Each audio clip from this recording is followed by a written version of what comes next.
Anarchy and violence engulfed the town of Kisumu in western Kenya, the epicenter of post-election mayhem.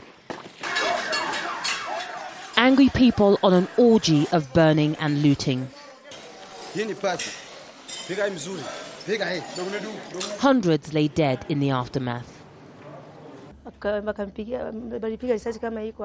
of Beatrice Kangali's children were shot by police bullets. My daughter stumbled out of the house and screamed, "Mom, I'm dying." I started crying and yelling. We took my daughter to the roadside where we saw a police car. I pleaded for help, but they just sped off. The police did wrong. Why did they come to my house with a bullet for my child? Beatrice and her husband deny taking part in any of the fighting. I went to the police to ask for an investigation.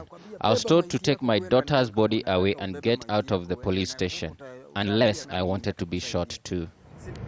This busy intersection was the front line of running battles between Kenyan police officers and hundreds of angry young men, furious at the election result. Many of them remain bitter today because they say they've seen no changes or tangible results in their communities.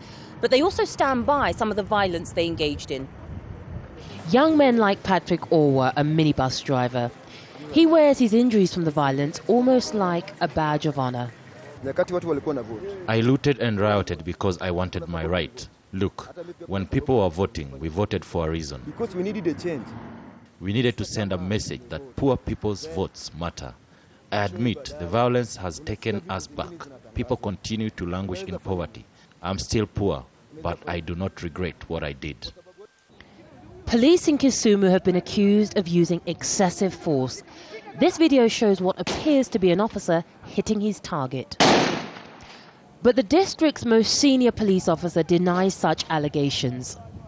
There is no police officer who was involved in that in Hania's act, though we are just involved in the maintenance of peace and law and order, and we had to use minimum force to do the situation which was there at that time. Relations between police and some local communities remain frayed as Kisumu tries to rebuild itself, with many youths threatening a return to the streets if things don't improve. Yvonne Ndege, Al Jazeera, Kisumu, Western Kenya.